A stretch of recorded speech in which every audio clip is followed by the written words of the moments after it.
Всем приветик! Добро пожаловать на мой канал. Сегодня я решил сделать пончики. Я прошелся в магазин, там ничего интересного такого не было. Вкус тут совсем другой, чем с далекого детства, то, что было 100 лет назад. И что-то такое хочется, такая ностальгия не нашла, и сделать пончики. Я прошелся по интернету, там много рецептов. Один рецепт повторяется. Там они на YouTube были 8 лет назад, или что такое. И я посмотрел на свои конспекты, там тоже рецепт пончиков был. Все вместе я сопоставил, и получилось, и вышел я с одним рецептом. Так что давай экспериментировать. У меня уже рассеяна мука, вес 650 грамм, 2 яйца, 80 грамм масла, 300 мл молока, 3 столовых ложки сметаны, 1 чайная ложка соли, 5 мл молока. И сюда 5 мл молока я засыплю 18 грамм сухих дрожжей.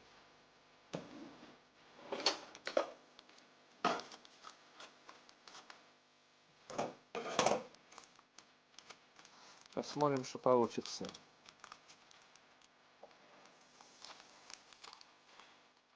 Рассыпал сухих дрожжей.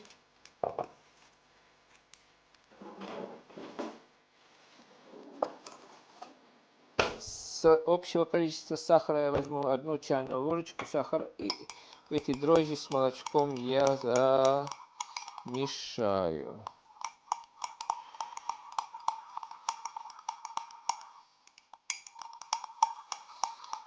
Я предпочитаю свежие дрожжи, а свежих не оказалось, так я сухими пользуюсь, потому что у меня сухими дрожжами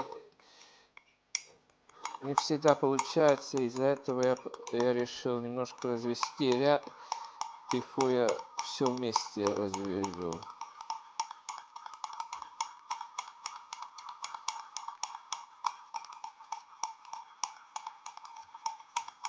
Итак, я оставлю дрожжи на 5 минут. Тем временем я засыпаю муку. В этот миксер.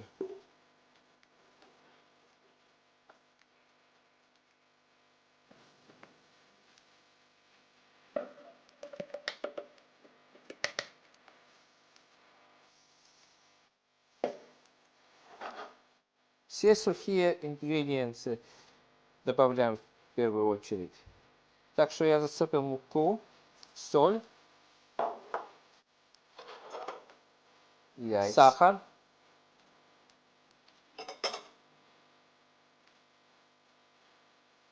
теперь яйца,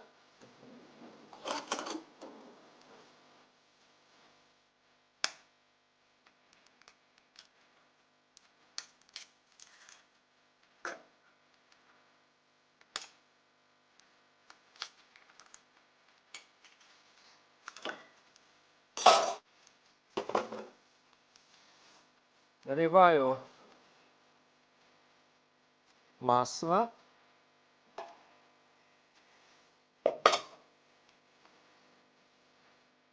молоко. Молоко должно быть немножко теплое, тогда оно поможет дрожжам восходить.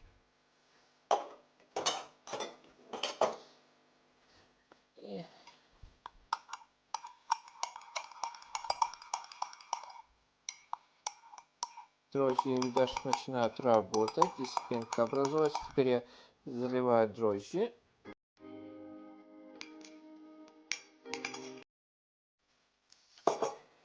И поставим замешивать наше тесто на двоечку. И потом посмотрим, может быть, минут 5-10 будет замешиваться.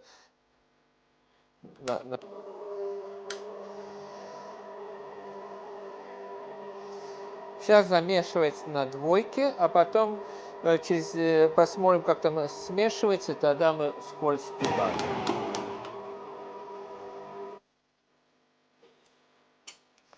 Итак, наше тесто замешивалось минут 10. Тесто должно красивое. Тесто должно немножко липнуть. Это такое тесто. Пожалуйста, тесто мукой не забивайте. Тесто вот такой консистенции.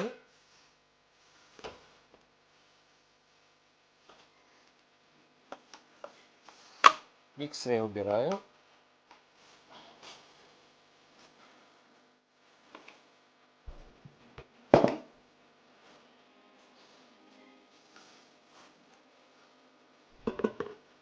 Итак, тесто у нас смесилось хорошо.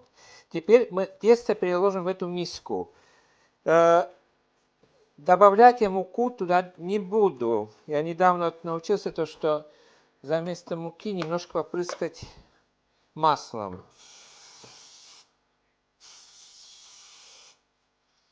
Чтобы она не прилипала. И немножко маслом на руки. Чтобы тесто не прилипало к рукам. Так. И теперь мы всю эту массу переложим. Все теперь у нас в миске. Я немножко промассажирую таким образом. Сделаю красивый колобочек. Видите, какое эластичное, красивое тесто.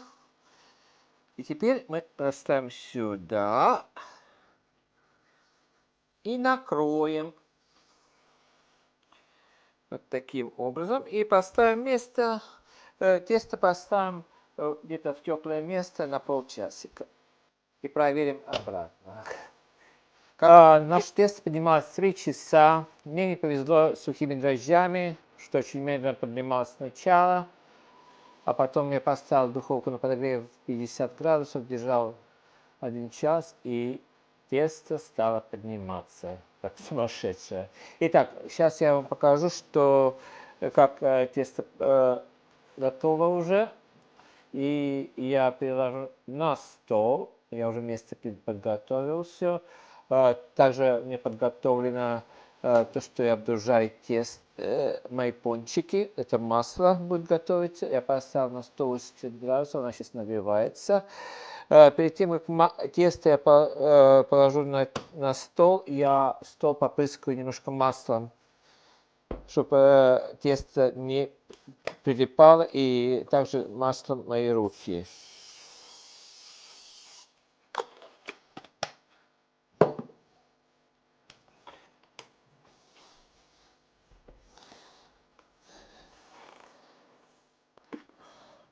Какое шикарное тесто у меня получилось.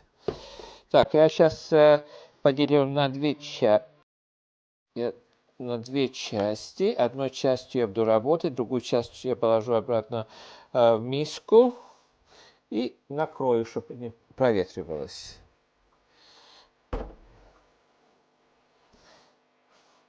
Этой части я сейчас немножко поработаю. Замешивать я сильно не буду, она уже замешана была хорошо. Посмотрите, как эластично, хорошо раскатывается. Люблю такое тесто. Самое главное, что не прилипает к рукам. Какая прелесть. Как это я сделаю жгут. Давайте и этот сделаем. Какая прелесть.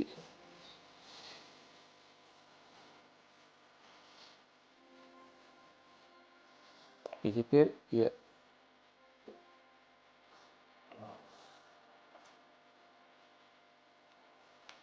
таким образом сделаю.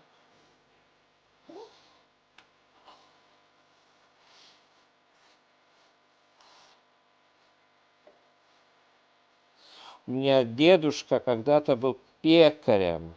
К сожалению, мне не пришлось его в жизни увидеть, потому что он погиб во время войны.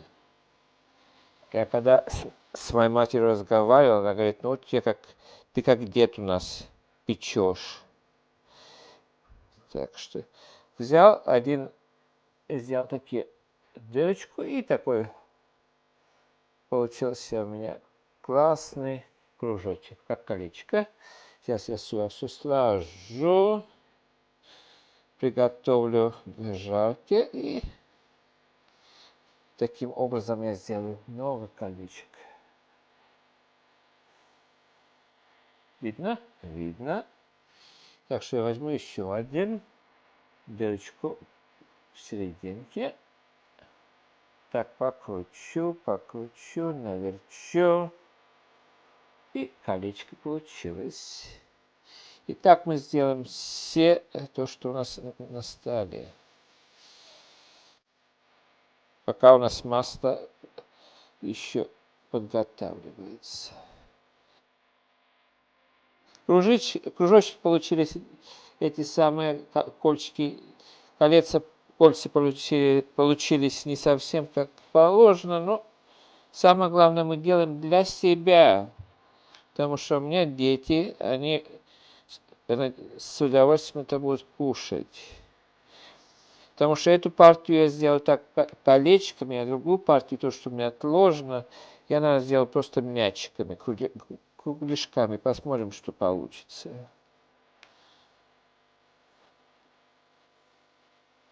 Самое главное, чтобы было вкусно и чтобы всем понравилось то, что кушаете. Самое интересное, когда я сегодня на YouTube был, я искал этот рецепт долго. И все эти видео на YouTube старые, где-то 8 лет или еще чего-то. Так я думал, что ладно, давай я попробую и посмотрим, что у меня получится. Рецепт вот здесь пончиков или кругляшков, или эти колечек я оставлю на YouTube под видео, так что посмотрите, может быть, вам захочется тоже попробовать. Но честно скажу, там, где я живу, у нас здесь такое не продают, то, что с бывшего СССР. Иногда, как ностальгия набирает, хочется что-то такое, что было в прошлом. Вот то я и пытаюсь сейчас сделать.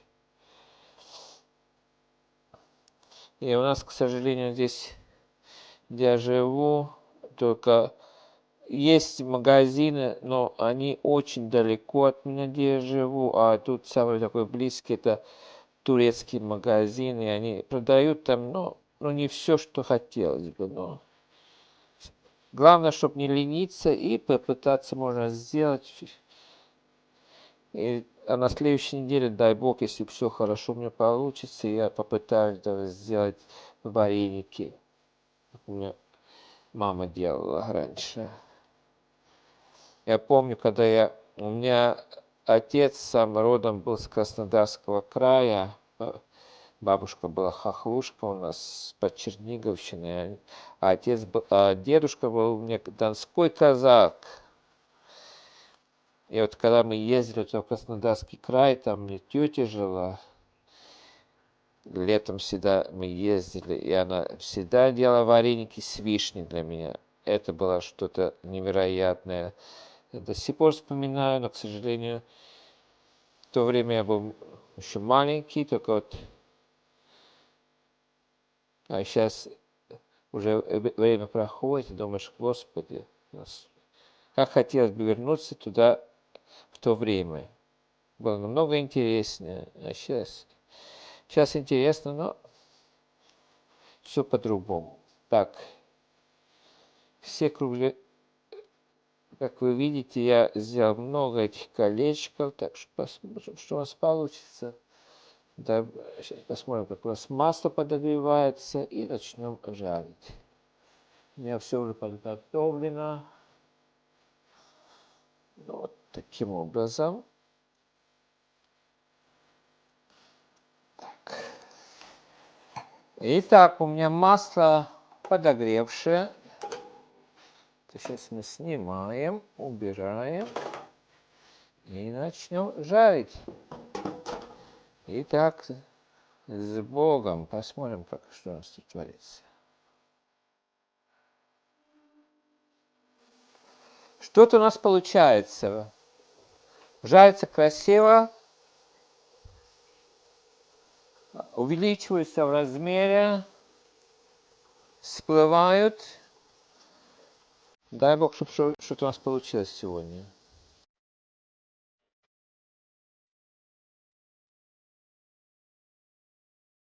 Они подрумяниваются, так что я сейчас их переворачиваю.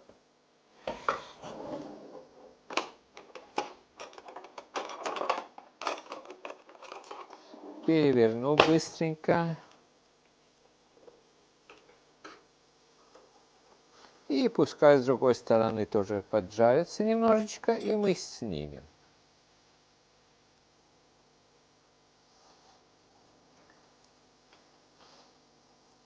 Пользуюсь я китайскими палочками у меня. И удобнее переворачиваться, чем вот с этим.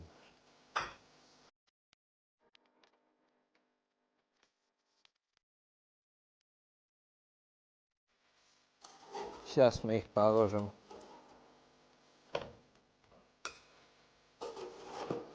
сюда. Так. Это кухонное бумажное полотенце, она впитывает все масло, чтобы они не очень маслянистые были. И этим образом продолжим другие жарить.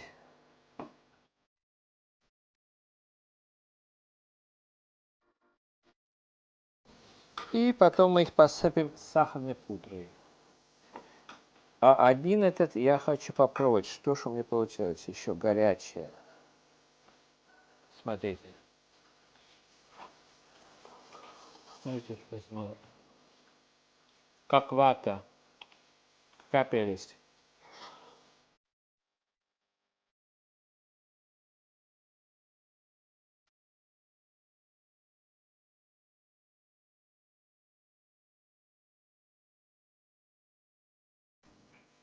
Так, я взял один мячик. Посмотрите, как он разрывается красиво. Мягкий. Пышный.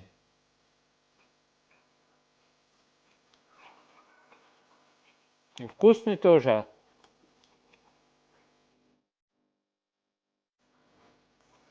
Итак, посмотрите, какие у меня красивые получились пончики. И мячиками, и кольцами. Какая красота, они очень вкусные. Дети будут рады этому художеству, что я с ней сделал. А на этой ноте хотел бы с вами попрощаться. Большое вам спасибо, что вы зашли на мой канал, посмотрели это видео. Если вам понравилось, то поставьте лайк. Если вы хотите поддержать мой новый канал, подпишитесь, пожалуйста, тоже. И я желаю вам самого наилучшего. Берегите себя, своих знакомых, друзей, близких и свою семью. И мирного неба всем нам. До новых встреч. Пока-пока.